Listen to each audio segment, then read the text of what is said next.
Ya, apa makna pujian yang diberikan oleh Presiden Amerika Serikat Donald Trump kepada Presiden Republik Indonesia Prabowo Subianto? Kita akan membahasnya malam hari ini pemirsa bersama dengan narasumber yang sudah kami undang, sudah hadir dan juga sudah tersambung melalui sambungan virtual Zoom. Saya ingin sapa Mas Kirdi Putra, pakar gestur mikroekspresi. Selamat malam. Mas Kirdi, sehat? Sehat, alhamdulillah. Selain Mas Kirdi juga kami sudah terhubung pemirsa bersama dengan Pak Dian Wirengjurit, Dubes Iran tahun 2012 hingga 2016. Selamat malam Pak Dian. Selamat malam Mbak Vena, kedengaran suara saya? Terdengar sangat jelas Pak Dian. Pak Dian, kita ingin minta analisa dari Pak Dian dan juga pendapat dari Pak Dian. Apa sebetulnya makna pujian yang disampaikan oleh Presiden Amerika Serikat Donald Trump kepada Presiden Republik Indonesia Prabowo Subianto? Terima kasih Mbak Vena. Mas Sapa, maaf saya kurang dengar. Mas, terima kasih. Begini, tolong, pujian hal yang biasa dalam dunia diplomatik. Yang perlu dicatat dalam kaitan dengan pidato Presiden adalah seperti ini. Kalau dibilang pidato Presiden itu luar biasa karena masuk ke awal-awal ketika sidang umum dibuka sebagai nomor 3 katanya. Saya memberi catatan begini, tolong teman-teman, siapapun pemirsa diingat, yang namanya PBB punya tradisi. Tradisi PBB itu, satu, sidang selalu dimulai minggu ketiga bulan September. Biasanya hari Selasa, dicari hari Selasa. Kenapa? Jangan tanya saya. Itu tradisi. Kedua, sidang PBB, sidang umum PBB selalu dibuka oleh Sekretaris Jenderal PBB sebagai tuan rumah. Kedua, pidato dari Presiden sidang PBB yang setiap tahun bergantian sesuai perwakilan dari kelompok-kelompok politik yang ada di PBB dan mereka di-endorse oleh masing-masing. Tahun ini dari Jerman. Ketiga, yang memberikan sambutan itu, tolong ini dicatat, mungkin banyak yang tidak tahu ya, bahwa negara anggota yang pertama yang bicara, selalu Brazil. Itu tradisi dari lama, dari dulu, dari awal PBB. Yang kemudian bicara keempat adalah tuan rumah dalam konteks kenegaraan, yaitu Amerika. Presiden Amerika selalu bicara nomor 4. Nah, nomor 5 dan seterusnya itu biasanya tergantung kepada siapa dulu yang akan mendaftar. Biasanya pendaftaran untuk menjadi pembicara di PBB, kalau kita minta bagian awal itu, sudah dibuka sekitar setelah summer. Jadi negara-negara akan berlomba untuk mendapatkan tempat. Nah, sekarang menariknya kalau kita melihat bahwa PBB di Bapak Presiden Prabowo, beberapa hari sebelum di New York pun masih belum ada kepastian. Baru saat terakhir akhirnya memutuskan akan hadir PBB. Bagaimana bisa menjadi pembicara ke-5, bukan ketiga ya, tolong ke-5. Kalau dari negara anggota betul ketiga, tapi ke-5. Ini yang harus dicatat, bahwa untuk menjadi pembicara masuk menyela pembicara yang lain, karena hari itu tanggal 22 September kemarin itu, untuk sesi pagi sudah ada 18 pembicara. Oke, baik. Nah, kalau kita sekarang Presiden Indonesia bisa menyelip setelah Brazil dan Amerika, itu pasti ada upaya khusus. Pertama tentunya upaya dari teman-teman diplomat kita di New York, yang begitu dengar bahwa Presiden Prabowo akan hadir, mereka akan melobi, mulai dari kantor Sekretariat Jenderal PBB, sampai termasuk negara-negara yang sudah mendaftar lebih dahulu. Nah, kalau kita lihat sekarang ya, setelah Indonesia itu ada Turki, ada Peru, ada Yordan, ada Korea Selatan, ada Qatar, dan seterusnya sampai 18 pagi itu. Kalau sekarang disisipkan menjadi pembicara ke-5, buat saya sekarang tidak terlalu tidak terlalu bikin heboh. Karena apa? Setiap presiden atau kepala negara yang bicara, dewasa ini dibatasi 15 menit. Oke. Jadi kalaupun ada yang bicara 15 menit, pasti diperingatkan. Baik. Saya kira itu yang terjadi kepada Prabowo karena beliau bicara 19 menit kalau tidak salah.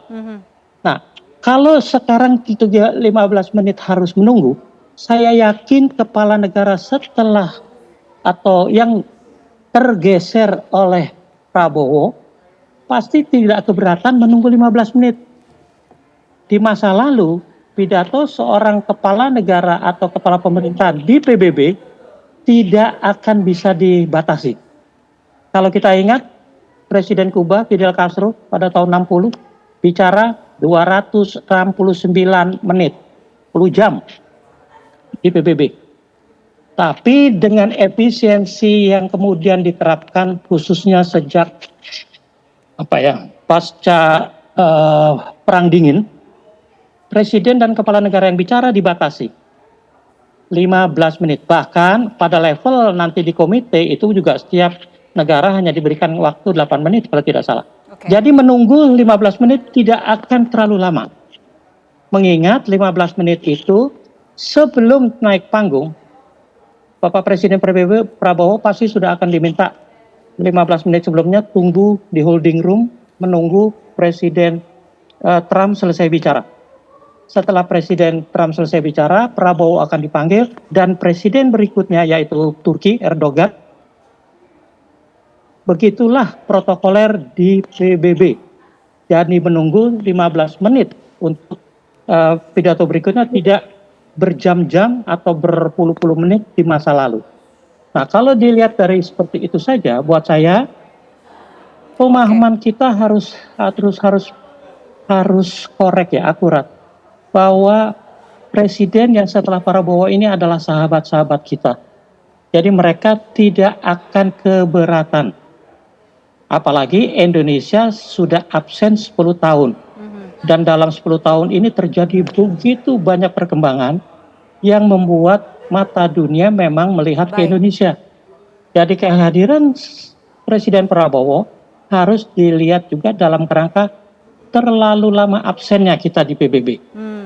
Jadi kalau mau jujur, presiden negara lain yang banyak yang rutin menggunakan forum PBB setiap tahun, itu sudah terbiasa dengan menunggu, dengan di masa lalu bisa saja terjadi hal seperti ini.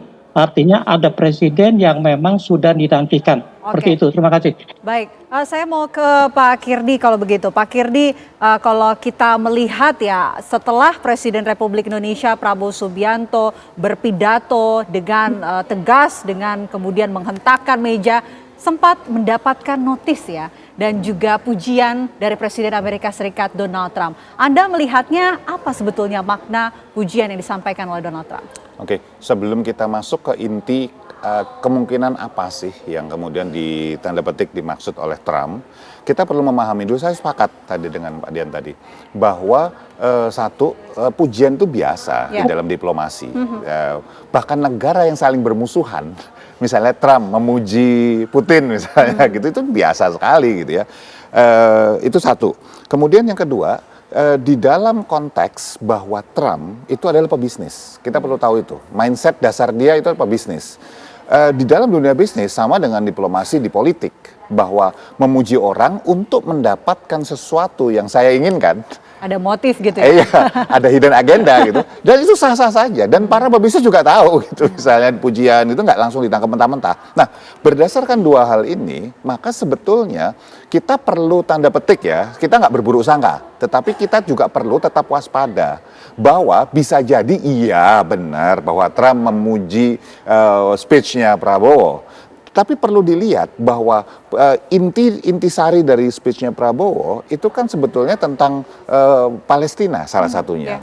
Tentang bagaimana mengajak untuk, dia memperkenalkan diri bahwa dia Asia gitu ya.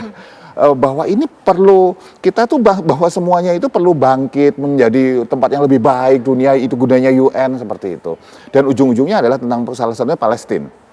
Nah, two state solution gitu. Nah, kalau itu artinya against sebetulnya dengan apa yang dilakukan Trump dengan mensupport Israel. Pertanyaannya gini, kalau saya melihat tanda petik ada orang di luar yang berkonflik ini memberikan tanda petik dukungan buat pihak yang sebetulnya tanda petik lawan saya, gitu. Apa yang akan saya lakukan? Kan gitu. Pertanyaannya adalah saya bisa melakukan sesuatu, saya bisa langsung kritik. Tapi kalau saya kritik, maka orang akan tahu bahwa oh benar Amerika tuh belain Israel.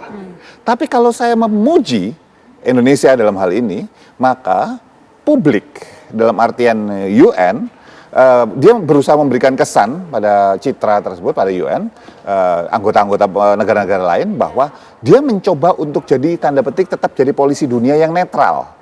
Apakah benar seperti itu ya biar kenyataan yang membuktikan. Tetapi gesture dalam artian gesture cara Trump memuji itu buat saya bukan sebuah pujian yang tanpa sebuah agenda tersembunyi. Ya.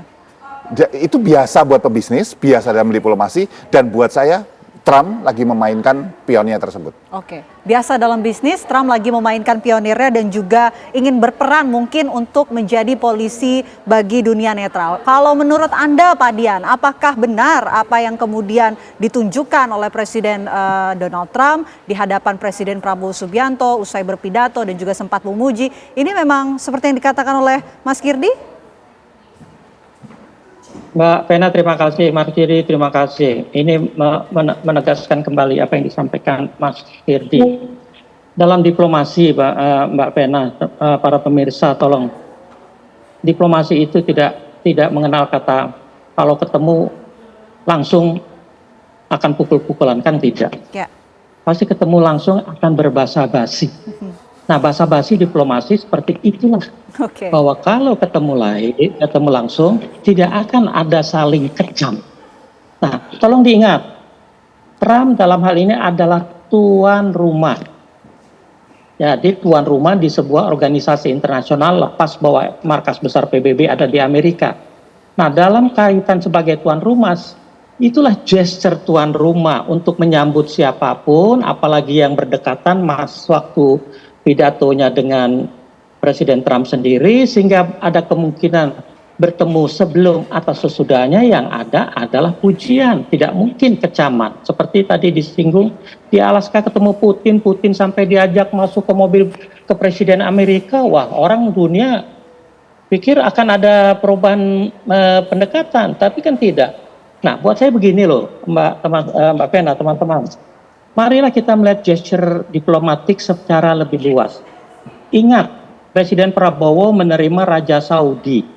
Kita sampai heboh menyambut ribuan anak sekolah sepanjang jalan menyambut dua bendera. Oke. Diharapkan Presiden Prabowo menyambut di Istana Bogor hujan-hujanan.